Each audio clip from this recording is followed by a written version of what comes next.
Hello, I'm Elizabeth Barry. Welcome to the Kind Communicator course. Today we're talking about emptying the mind. A part of this Kind Communicator journey that we're walking on has a lot to do with allowing everything on the inside of us to be free, to find that freedom, to magnify the freedom inside of our souls, and to let things go that do not need to be on the inside, which creates a fresh levity, which creates this balance, this calmness, this freedom to speak the way that we wish to speak and to come from our higher selves. The work of the Kind Communicator asks you to empty your mind to make room for the new. What the new is up to you. This is all a part of your interpretation, right? If you think about emptying anything, we're all just made up of energy, right? If you think about quantum physics or the energy of all of us and how we're made up, we are all made of energy. And the more that you can recognize the energy that you carry, you'll understand that the energy precedes you, that you have as you walk into a room, and your legacy is built behind, right? So that's where energy and clearing the mind comes into play to show up as a kind communicator. Because if your mind is focused and clogged with all of these thoughts, and they can range from lots of good things to lots of bad things, there's a tendency to not be able to share all of what it is that you wish to share. The better part of who we are is beyond the ego, our authentic self, rather than who we think we ought to be, or rather than receiving those 60,000 thoughts per day in the mind and keeping them there. We have this process that's healthy to empty the mind. The importance of doing that is because the work that we can do on the muck that exists inside of us, so that our lotus flower can always open. We're looking to turn over that muck. We want to turn over what's inside of the mind so that there's not so much of a heaviness or a heavy feel to who we are. In other words, we're stopping our suffering on purpose. We're stopping this fear, this thing that makes us stay idle. And when our minds are fresh and clear, we have clarity. We have this letting go of certainty, right? I think of certainty as if we were eagles, and the eagles have these really strong claws. And when those claws hang on to anything, whether it's a prey or on top of a branch, they're very, very tight. And certainty is the same way. And if our mind is so addicted to certainty of how things have to go just because that's a distraction, the need for hanging on so tight, what is that for? Can you release that certainty? And can you step into this beautiful view of uncertainty, this beautiful place of vulnerability? The certainty to be liked, the certainty to have success or to make money or to have that title. Achievement versus fulfillment in life. You can be a high achiever. You could be someone who gets their MBA, that gets their doctorate, that goes to the highest part of your corporate level, that is making $6 million per year, but the fulfillment level on the inside of you may be lacking. I know a ton of rich people who are not so happy. I know a ton of entrepreneurs who are doing really well. They might not be doing as well as they need to be, but they're absolutely 100% fulfilled inside, because they don't walk around with such a heavy mindset, and they're focusing less on titles and money and success. And absolutely, we have to focus on being financially secure and being successful in our own minds. But when it's a fulfillment of something on the inside, when there's a worthiness, that self-worth, that self-confidence, that's where the mind allows us to not hang on so tight, and how do we do that? We start to rewire the brain. We start to find change in the face of adversity. We learn to become the most highest respected, kind communicator that is thinking about our core values and who we really wish to be and how we wish to show up as in the world. And I'll ask you now, what is it that you believe in? What do you believe will get you to that better life? What are the keys that you think that you need to master anything that will take you to this meaningful place? Well, I'll tell you one thing, emptying the mind is going to get you there a little bit quicker with a little bit more ease, because any sort of emptying that happens takes out those negative thoughts and overwhelm to bring in possibility, to bring in that centered place of balance and calm, so that that certainty of the claws hanging on doesn't need to be there. You see, because 90% of us focus on our problems. It's cyclical. We focus on a problem when a fire happens, and I'm using that loosely as a term, when something goes wrong, when we're in an argument, when our circumstances of our lives are just ridiculously difficult. 90% of us are going to focus on the problem. And then what by way of focus, I mean, we're going to talk about it, we're going to think about it, and we're going to hold it up here. If we just took that 90% of our focus on the problem and put that 90% focus on the solution, and maybe 10% knowing that the problem is there,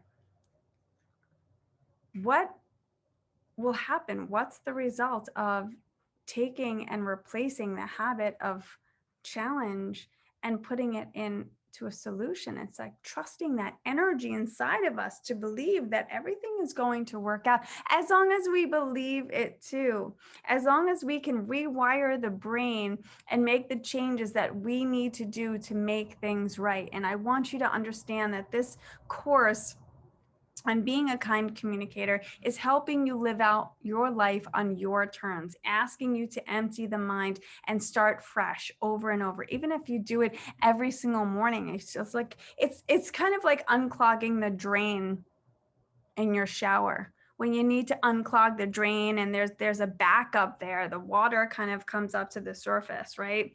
Or you need to use Drano and just flush it down. Sometimes it's just that flush that needs to happen so that there's no backup of gook.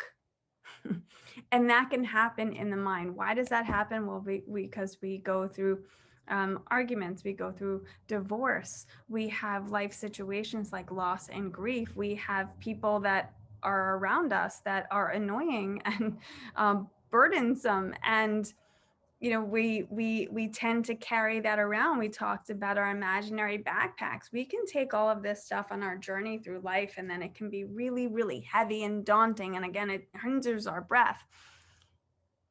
If you can also think about emptying the mind like traffic. Whenever I hear traffic, I think of LA traffic. No one likes traffic no matter where, or going down to the Jersey Shore, Long Beach Island, or the Hamptons on a weekend during the summer where there's just so much traffic. You're not getting anywhere. You're just stuck. And that feeling of stuck is frustrating. So I'm going to give you a few steps to think about how you can unclog your mind. The first step is to awaken the possibility and the purpose of your personality inside of you. Who is that person inside of you? Who is that higher self that wants to come out and play, that doesn't want to be blocked? What language do they use? How do they walk through life? If you could start to trust that inner person inside of you and believe that there's more to life than these false identities that the ego likes to take in your mind, that'll help the mind just empty out a little bit and find a little bit of clarity, right? When you awaken that person inside of you. Another tip would be to focus. Your past has happened.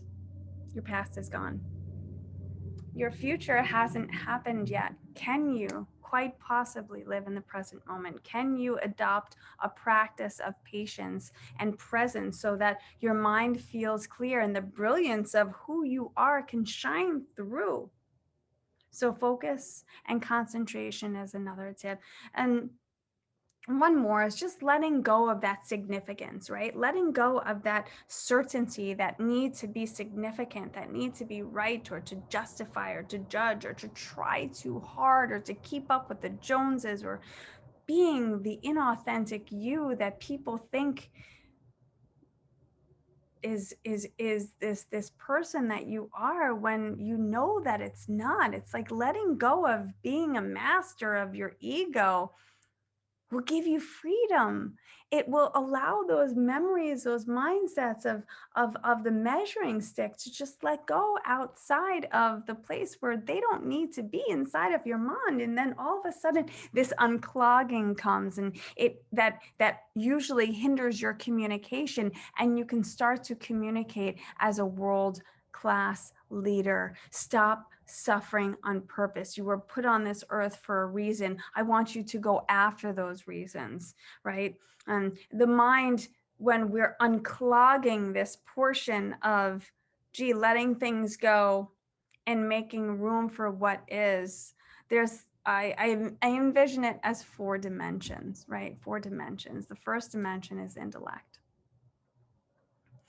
The intellect in the mind, if we're unclogging what doesn't need to be there, there's an element of lifelong learning. There's an element of being curious. There's an element of childlike, spirited personality opportunities where we can be open and happy and joy. And there's room for that in the mind, so that the intellect is based on an idea of lifelong learning, rather than hitting a ceiling and thinking that you're right, because that'll keep everything blocked. The next dimension in clearing the mind is identity. If your mind is stuck on who you think you ought to be, and you have yet to go beyond that ego, I want you to start to know who you are.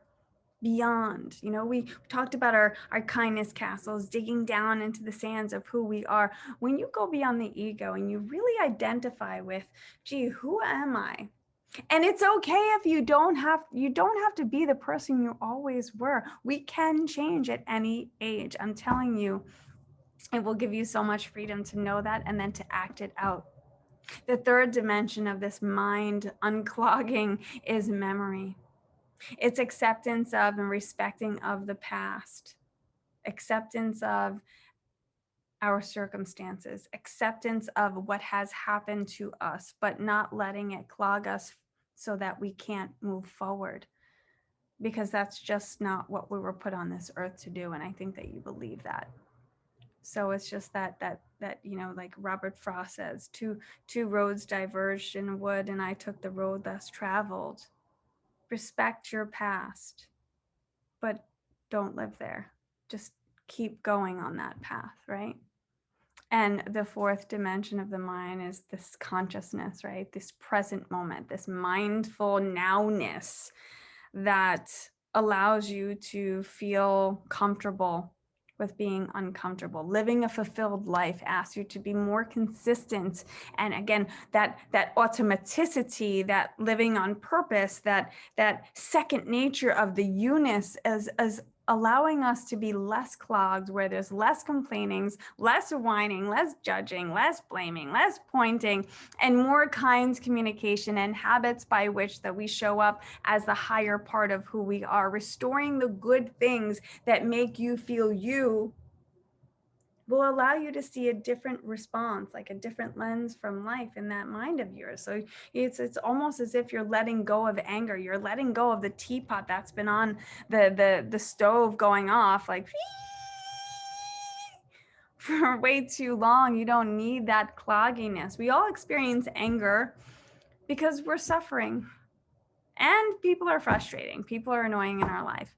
But when you start to do this work, and you start to implement it in your life, which means that you're making decisions, you're not sitting on choices, you're taking risks, and you're working on taking out the old patterns and replacing them with new. It's like putting in a new battery, right? You let go of the anger inside of you that is a clog in the mind, right? It's like keeping our bricks in our imaginary backpacks, reflecting on your emotions and letting them go, controlling your feelings, this breath, this smile of that whole art of the breath lets you tell the ego that it's going to be in the back seat, and if it opens its mouth, we're just going to leave it out of the car like it needs to walk. Not believing in the stories of the ego. Separateness is absolutely not the way. A clear mind brings this decision-making ability to find clarity and focus and concentration and being 100% who you wish to be, how you want to lead, how you wish to communicate, how you want to show up. If you want to smile more, you don't have to be happy-go-lucky. You don't have to be the nicest person on the planet. But I sure wish for you to have an unclogged mind.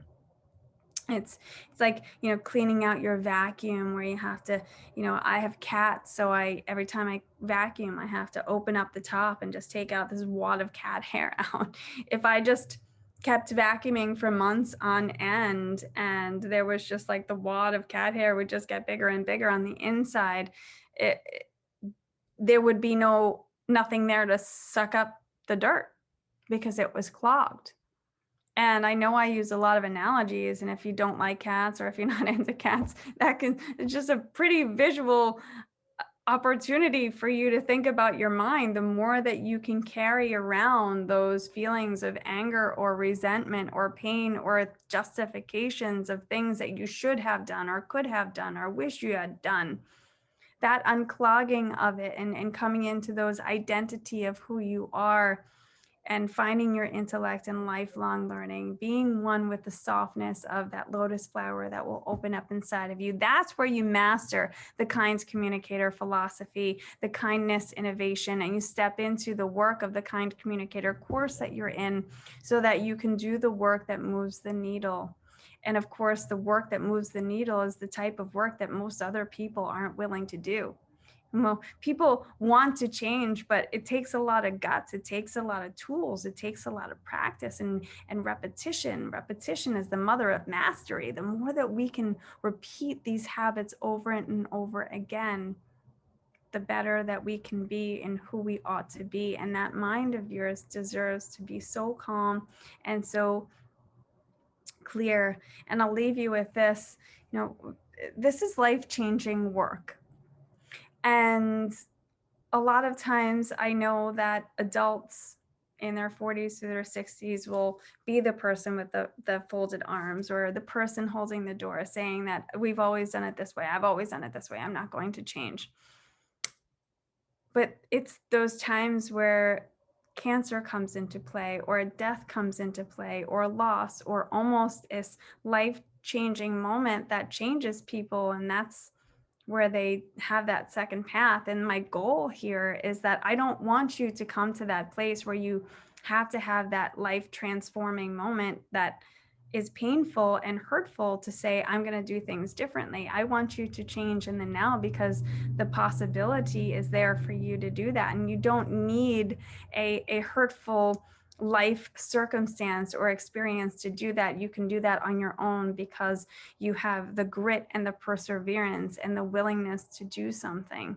And I know that you have it in you. So I hope that you feel a little bit better. If you have anything going on in your mind that you want to unclog, start to identify with your authenticity and then start to step into the power of you.